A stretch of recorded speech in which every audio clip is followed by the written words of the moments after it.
I'm going to go ahead and introduce Bill, Yeah, which it's in that doesn't area, mean right? that you have to stop eating. North Street, right? Is that on North? But I thought this was a good chance to be able to introduce him and certainly just continue to finish your breakfast. And I still have a few more pancakes, although we finished our coffee.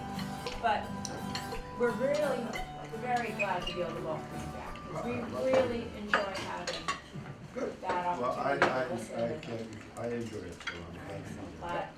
But it's really good to see everybody out, and you know it's a beautiful day, and I'm really glad you're all here and here, Reverend Boylan. And next month, I have Representative Mira coming to have breakfast with us, so that'll be good. The following month, in November, we'll get to meet our new Director of Veterans Services, Karen Tyler. Has agreed to come and speak in November. She's very nice, very, very knowledgeable, so that'll be a good opportunity to have some more of a chance to get to talk to her and meet her. But this is always fun, so thank you so much for agreeing. I enjoy it, so I'm glad. Way to Thanks for start giving the it. call. I'm going to start meeting. If anybody needs, let me know. You got a full house today. I know. See? Sure. This is exactly. It is No, like I a- understand. In a coffee shop. Right. All right. Give me a chance to get it. Boy. Nah, I can just turn a whisker here.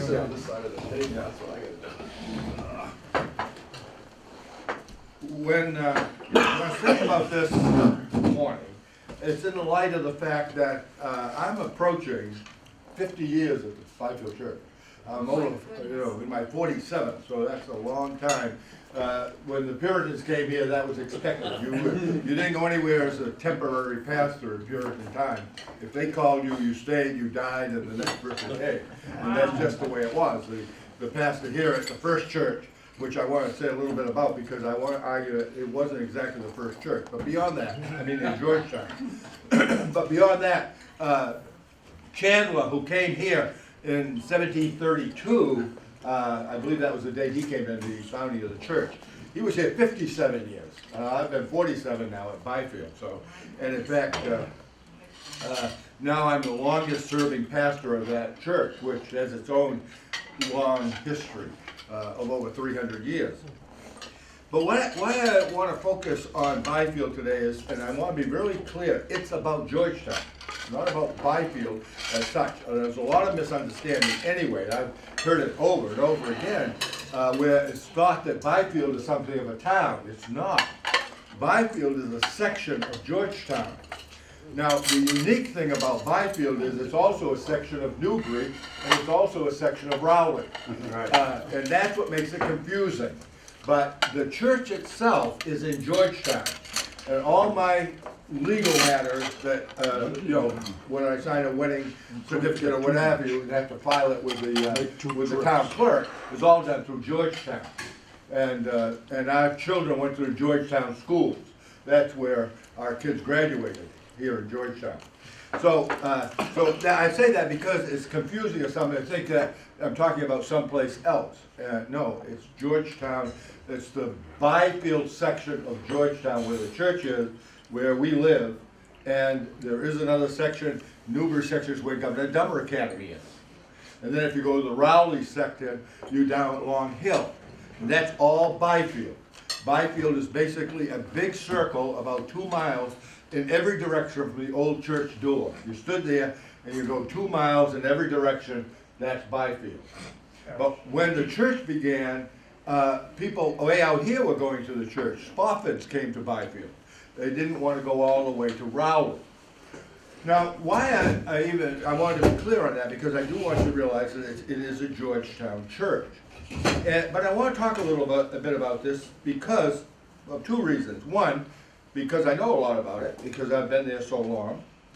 And secondly, because I'm entering into a phase of my own ministry where I won't be so much a senior pastor of a Byfield church, but really set at liberty to talk about what happened to us in the last half century, because it's a phenomenal story, and I've had the chance to tell it in a lot of venues, and it seems to be that God is opening up more and more opportunities for me to tell what he did in this obscure little parish. Now, I've already done this, as I say, in some really, when you think about it, important settings. I don't like the word prestigious because there's nothing prestigious about anything. We're all the same. But it's important in this sense.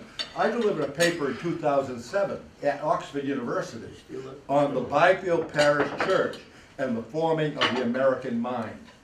Because Byfield was so central to the founding of this country. And it's the history of that, the memory of that has, in many ways, been lost. Now, arguably, and I don't think it really is an argument, I think it's an observation, that even though on the sign down in the church in the square, the First Congregational Church of Georgetown, it's not the First Congregational Church. Byfield is the First Congregational Church of Georgetown. Byfield is a congregational church. That simply means that unlike the Catholic Church or the Church of England or even Presbyterian churches and the like, there is no person or group that has final say in the life of a congregational church.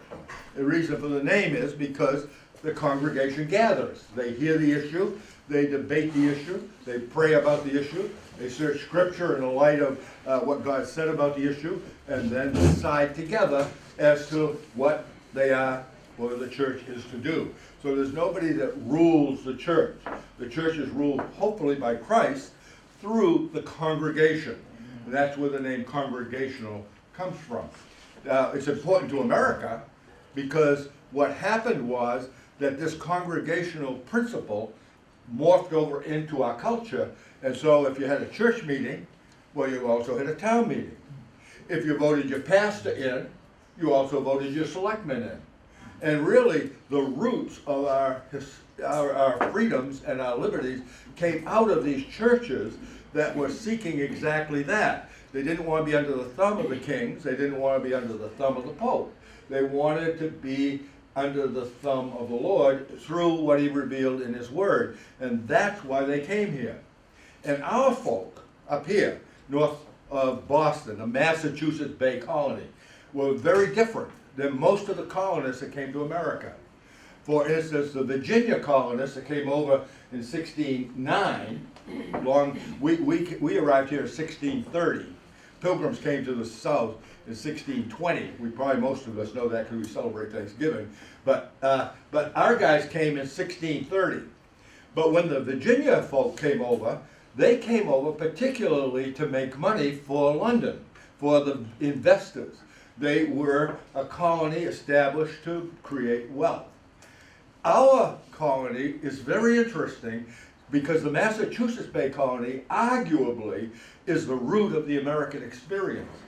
It's arguable that when you think about who we are as Americans and we trace our roots, we don't go back to the Spanish in Florida, we don't go back to the Virginians, even though George Washington was our first president.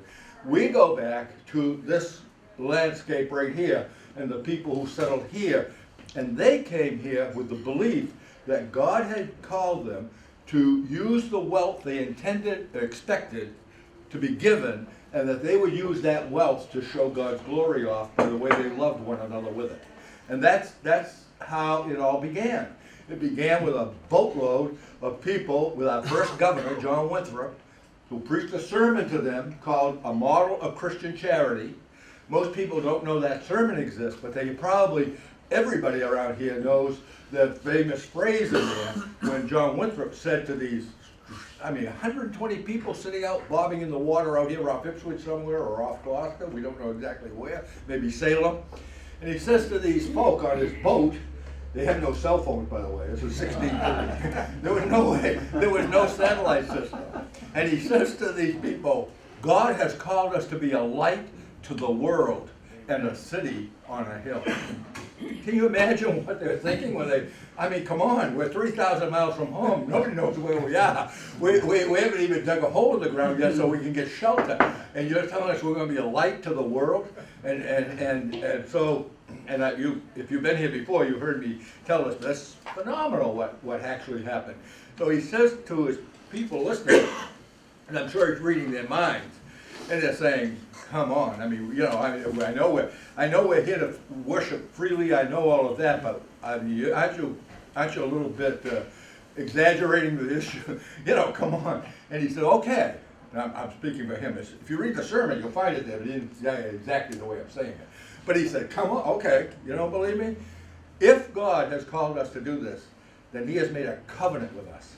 And a covenant was a very important thing. That's where, this is the root of our Constitution. We are a country based on words. Once we give up those words, we no longer are a united country. Where a country that has faith in words, where'd they get that? Got it out of the Bible. Because Israel was a nation built based on God's word. The Israelites were only one people as long as they adhered to the same words. They believed the same thing, and therefore they were one. And we took that right over into our culture. And we said, we aren't going to be under King George Washington, and he didn't want to be anyway, or anybody else. We're going to be under the words we agree to. We're going to be covenanted together. And that's deeper than a contract, because a covenant depends on faith and love, where a contract depends on law and the ability to hold a person, their feet to the fire through the law. And they were covenanted together. They didn't sign a contract. And that was important. He says, now if God has covenanted with us, if he's in this with us, he says, and if we have a commission to do this, like the whole world, then he says, let me tell you what will happen. We will safely cross the North Atlantic. We will, and now, come on. I mean, ships were going down willy-nilly in the North Atlantic. They were losing more ships than you can count. The Spanish almost quit coming to Florida because they lost in one fleet of 70 ships, 17 of them went down. They lost thousands of people. Well, it took the Puritans that we're talking about, Massachusetts, Bay Colony, it took them 10 years to get here. That meant it took 10 years to transport 25,000 people across the North Atlantic, settle them here.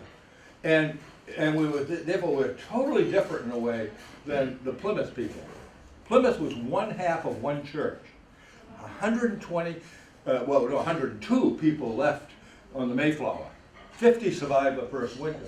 They were here to worship. They weren't here, to worship freely. They weren't here to start a country. They weren't here to create a culture. They were here to worship as their conscience dictated. That's what the Pilgrims were all about. The Puritans came over with the first Massachusetts governor at their helm. They came over, as I said, they came over to establish a culture and a country and be a light to the world. And they came over 25,000 strong, not 102. It took 10 years, as I say, to bring them across. And Massachusetts itself, the city of Boston, under Mayor Curley in 1930s, yes, the 300th anniversary, that's the tercentenary year. He put together a commission to study the Great Migration, all these folk. They came to this conclusion, and it's in the document, anybody can read it. He said, we have found no record of any ship sinking during the Great Migration. Unbelievable. Unbelievable. And that was the marker he laid down. And he said it in this way. He said, if this is God's will, and we have heard him right, and this is what he plans to do with this country we're going to establish, he says, then he will give us peace in our coming. He didn't mean peace with the king. Nobody wanted them out of England more than the king. The king wanted them gone. He'd have signed anything to get them away from, he had already closed Parliament so they couldn't meet because they wouldn't pass his taxes. This is part of the reason they came. So the king was happy to get them to go. And if you, again, you've heard this before because I only have one story. If there was something else that happened, I'd tell it to you. It's the only story that tells us who we are. But the point is that Masconomet, who's sitting over here in Ipswich on a hill, and he's desperate because he has no braves. They all would die because of diseases brought over by adventurers and fishermen and all the rest. He lost 9 out of 10 braves in 1616. From that point on, he was a victim of anybody that robbed him blind. Tarantine Indians were the ones that did it. They came down every year and took everything the Agawams had and took it home. And he couldn't do anything about it. But when he saw the English come in with guns, he paddled out to the Arbella, that's the ship Winthrop came on, and he spent a Sabbath day on the Arbella, and he pleaded with Winthrop to settle among them because they could protect him. So the Indians wanted him to come, the king wanted him to go. This was not the peace he was looking for. It was peace with the Atlantic Ocean. That was a deadly force when you're in a little teacup coming across where you can get 80-foot waves if the storm was coming. That's our background. Now, what this book says, this is very interesting. This is the Georgetown book put out in 1938 at the 100th anniversary of the founding of Georgetown. Well, Georgetown began as Rowley. I hope you know that. When it started, it was Rowley all the way through here, all the way through Groveland. It included part of Oxford. It went up to Bradford. It went over here to the edge of Newbury. That was all Rowley. Rowley was the biggest land grant they'd ever given. They wanted They wanted Ezekiel Rogers families to settle here, the Massachusetts people.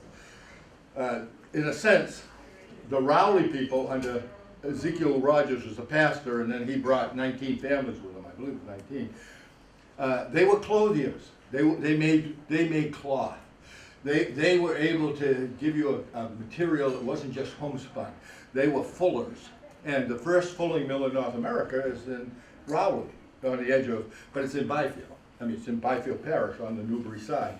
Go down Route 1, and you pay attention when you come to the Jewel Mill. There's a historic sign there put up by Massachusetts. First fulling mill in the North American colonies. Well, when they came over with this talent and this ability, everybody wanted them. And particularly the colonists that were down here in New Haven, Connecticut, under Davenport. He was the governor. They wanted them desperately to come and to settle in New Haven. And so when Rogers came over in 1639, the very end of the migration, he was this is the tail end of it. He split his company, and half of his people went down to New Haven, and half stayed here. And it was kind of like a bidding war. Who was going to get them to stay? And the reason Winthrop in Massachusetts got them to stay was because they gave them the most land. They gave them all the land from the ocean to the Merrimack. And that was the big enticement. So they pulled out of New Haven, the half that went there, and they all settled up here.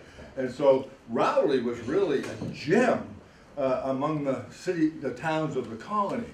And then in time, the people, the children moved out, and when they moved out, they needed to have a new church, because they.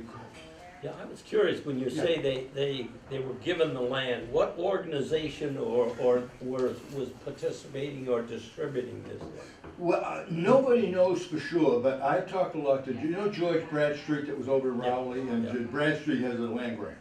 And George and I talked a lot, and he didn't know either, but he guessed that what happened was that the king gave a charter to all of it, and that they were at liberty to split it up. Yeah. So Winthrop probably, and the great general court, had the authority to give the land away on behalf of the king's charter. It's not as though people had to pool their financial resources when they got here in order to buy a package of land. No, I don't believe so. I think first is when Rowley settled the common, and they just put all their homes around it, and of course land, it must have been phenomenal for them, because they had no land in England. Yeah.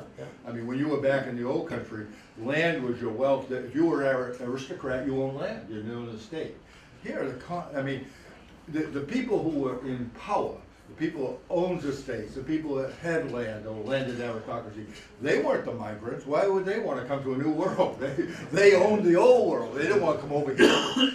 There was this level playing field in America, because most of the people that came were either indentured servants, or they had to get out, or they were disadvantaged. And that was the advantage of founding America, in a sense. It was founded by the disadvantaged, because so they could be much more even than they were in old Europe, where you were born into your status, and that was your life. Here, you have mobility. You could move. If you wanted to work your land and you wanted to perfect it, you had the freedom to do it here. You didn't have it over there. If you were a serf on somebody's property, your children and your grandchildren, they were all in the same boat. Not here. That was a big deal. I think that's how it actually was done. And so, now, that is just, I know I don't have time to now go into what I was going to tell you. but I will tell you what I was gonna tell you. Kinda good. But if you, the trouble is, if you don't kind of see the lay of the land, it doesn't make good sense. So what I was really wanted to say is as simple as this, that when the Georgetown Church was established, the first congregational church is listed in it, and I understand why, but it says the first congregational church. The fact was they were formed or chartered, or no, that isn't even the right word. They were incorporated by the Commonwealth, or no, there was no Commonwealth. It was really a colony. And when they were originally put in, they were independent of the government. They were allowed to use their own money for their own church. That was new on the American scene. Because when they came, again, remember, these people are coming out of the whole situation. It takes time to break old habits or to see through things. You don't do that in the next 10 minutes. And it took a while for these colonists to figure out who they were and what they were about. So when they started, they used the English system of the church, which was the parish would be established, and there would be authorities, and the authorities would collect taxes to pay the pastor and to pay the church. So really, the original churches were tax supported. Everybody in the town would pay a minister's rate.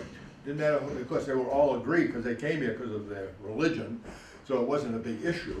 And they would pay their minister's rate. But a difficulty began to come when the children would move out and they would settle too far from the church to get back.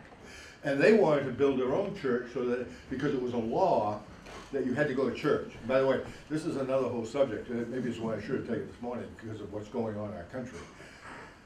When we look back and say, oh, you had to go to church, it's a law, it sounds like a punishment. But that wasn't what they were thinking about. They considered it a form of law enforcement.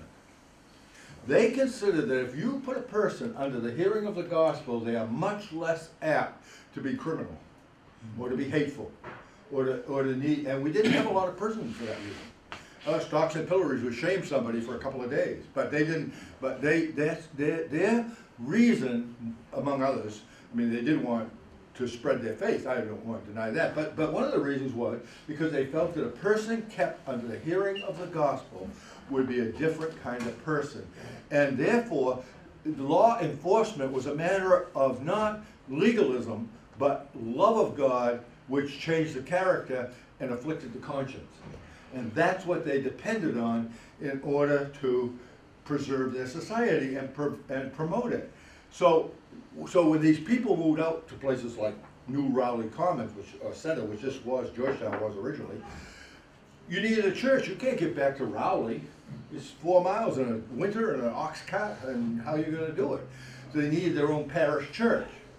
But they had to have money. And how are they going to get their own money to use it for their own church, because it's already being given to the town authorities for the downtown church? That's in part, not in whole, but in part where the witchcraft dilemma came from. The witchcraft trials, or the witchcraft accusations, came because down in Salem, there was no Danvers then, there was no Peabody, it was all Salem, like it's all Ipswich, it's all Rowley.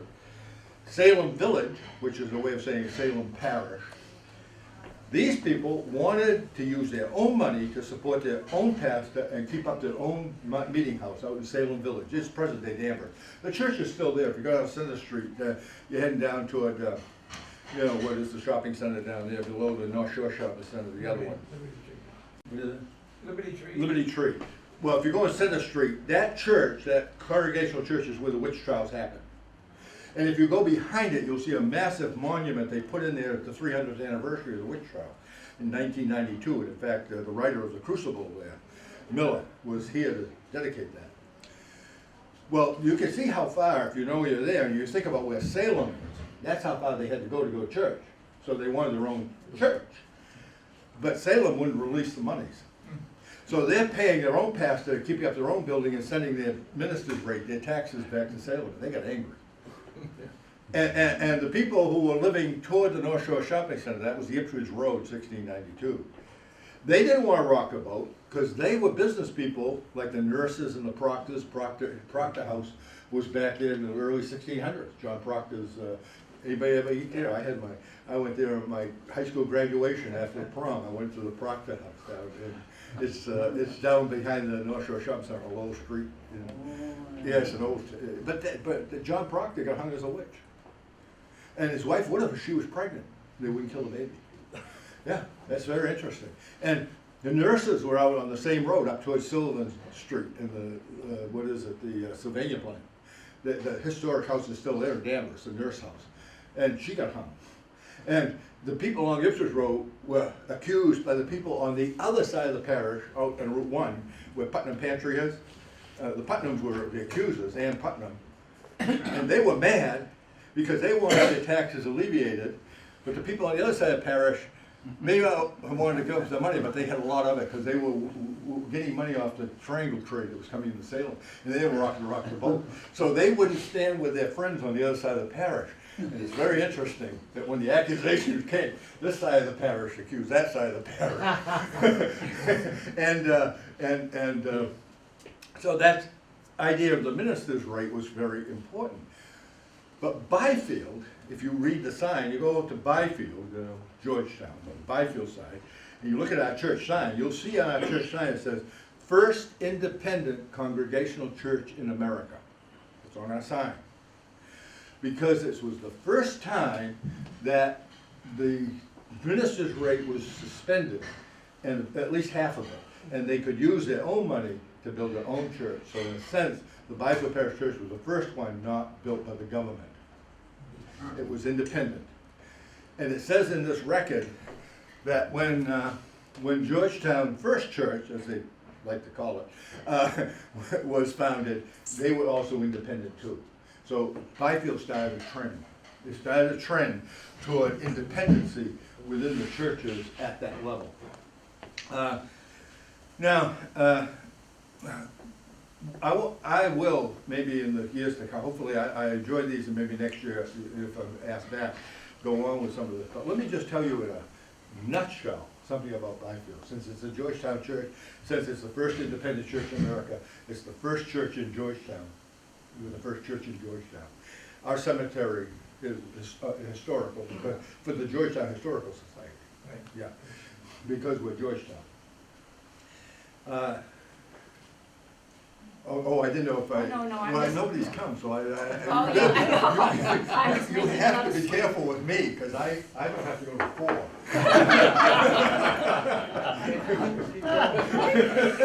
Keep going. No, but All right with us. But it is. I have had a very interesting experience. Let me talk about myself first for 5 minutes, and I'll do this or 10. And I'll do this. I'll do this more. I have discovered interesting things about myself. Now, I was called here, and very few pastors have stayed, well, right now, the average pastoral stay is 3 to 5 years. That's the average pastor stay. So 47 breaks the record by about 43 years. Anyway, but you know, it's been interesting for me as a person. I grew up in Ipswich. My family goes back to the Ipswich church in 1650s. I'm a descendant of Hart, who had the Hart House. That's been very interesting. I've known a lot about that because my folks knew about it. My father would tell me, oh, my great-grandfather built these walls and we go by it. Now I know a lot of that stuff. But what I didn't know, till I got here, is that I am a direct descendant of the first pastor of the Byfield Parish Church. I'm directly in his line. He was ordained on November 17th in 1706. I was born on November 17th in 1939. I don't know what to make of that, but it's true.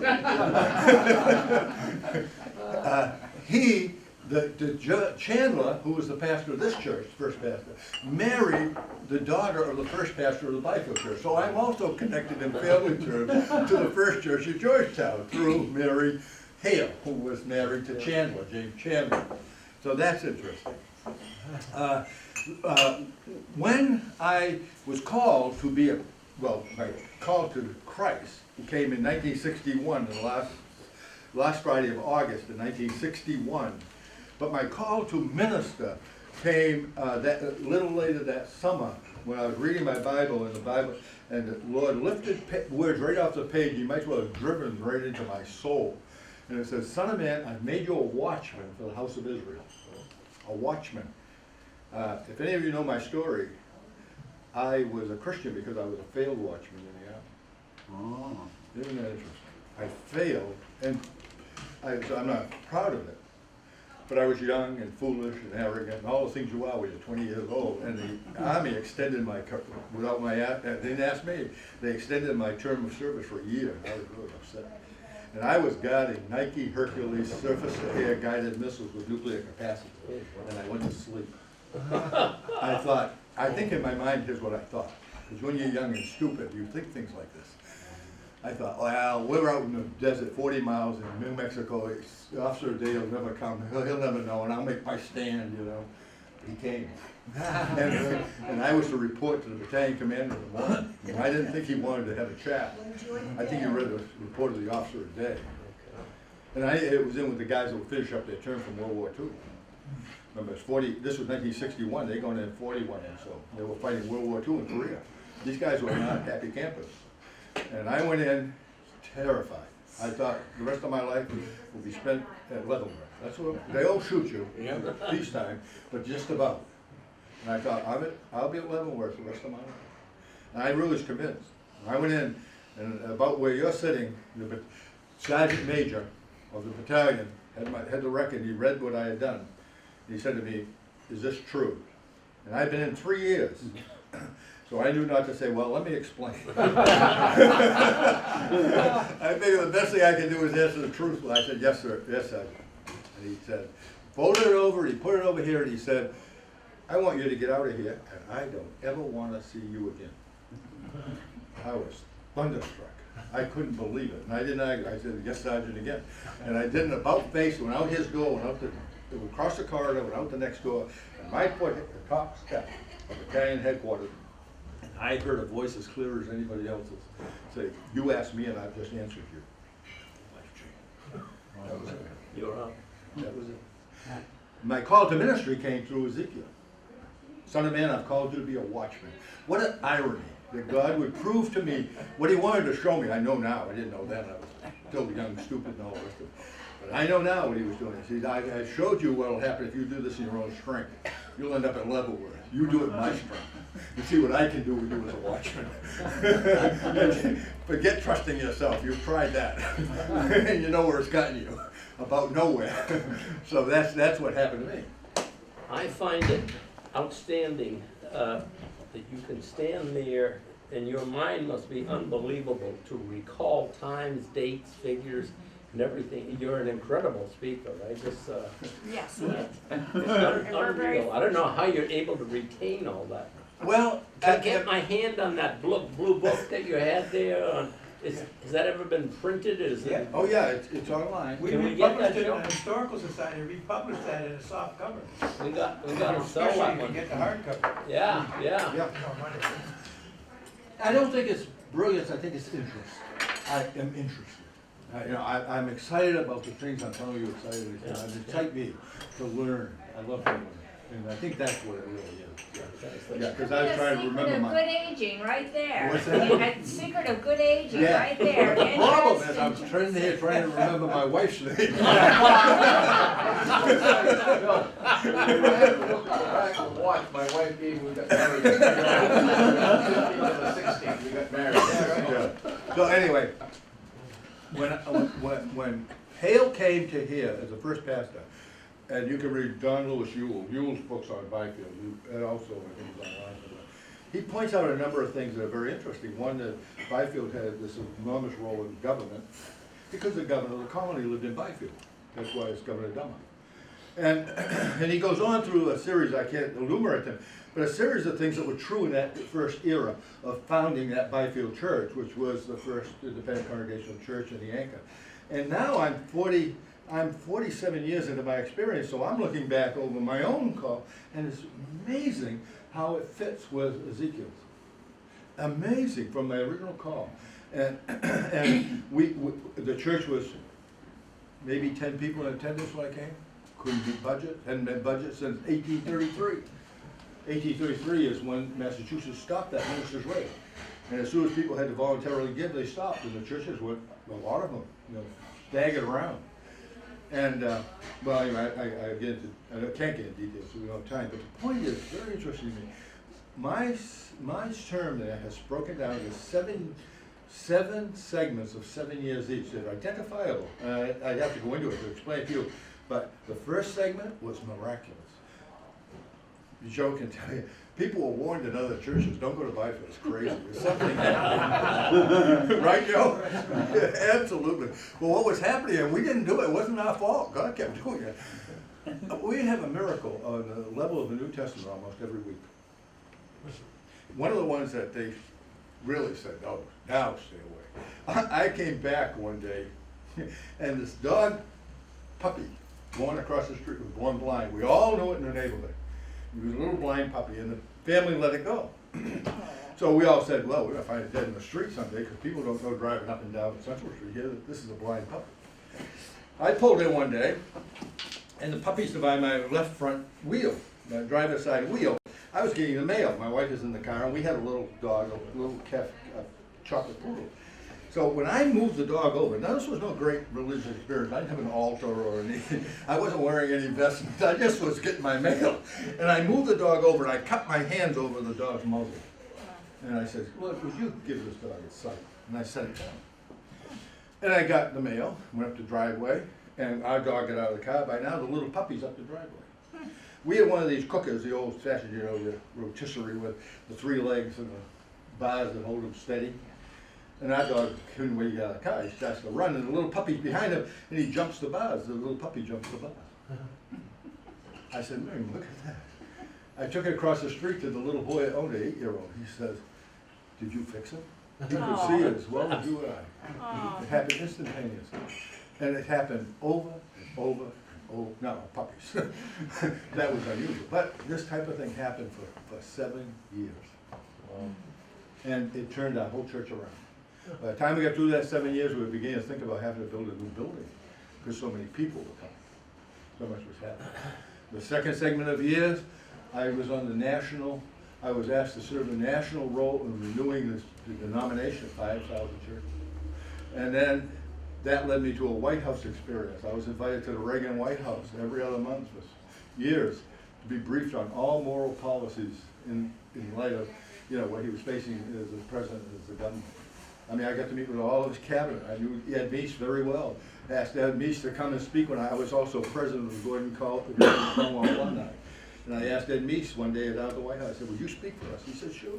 You know, I had that kind of relationship with Bill Bennett and Ed Meese and those people because I was at the White House for these briefings all the time. We even met with Reagan. That was a period, well, I'm jumping ahead, but that was the period from 84 to 88, and in that period, we're just got to do something about our attendance. We've gone to 2 services, we can't fit everybody, so we built a $2 million church with 102 givers and no fundraising.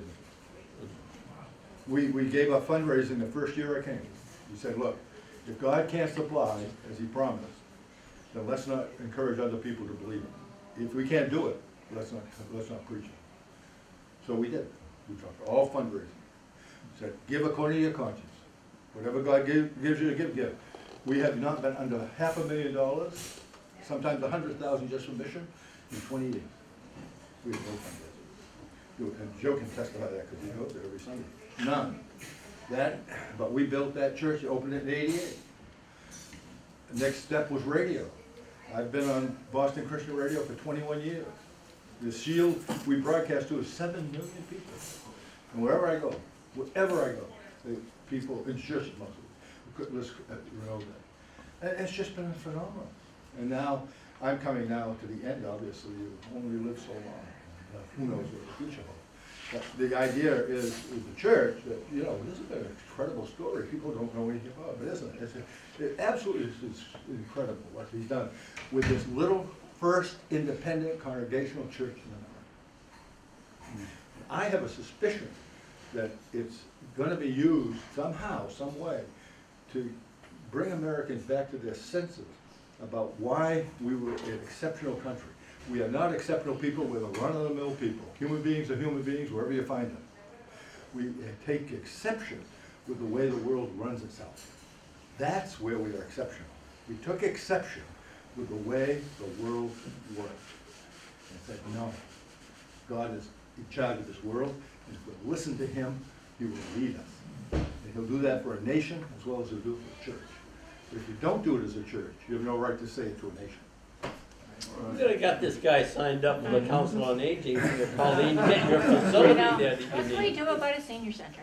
Oh, we've got a lot of faith right there. Yeah, we do. No, Thank but you that, so much, Bill. that's been an incredible story, and it's our story in Georgetown, because that long way around to say one thing.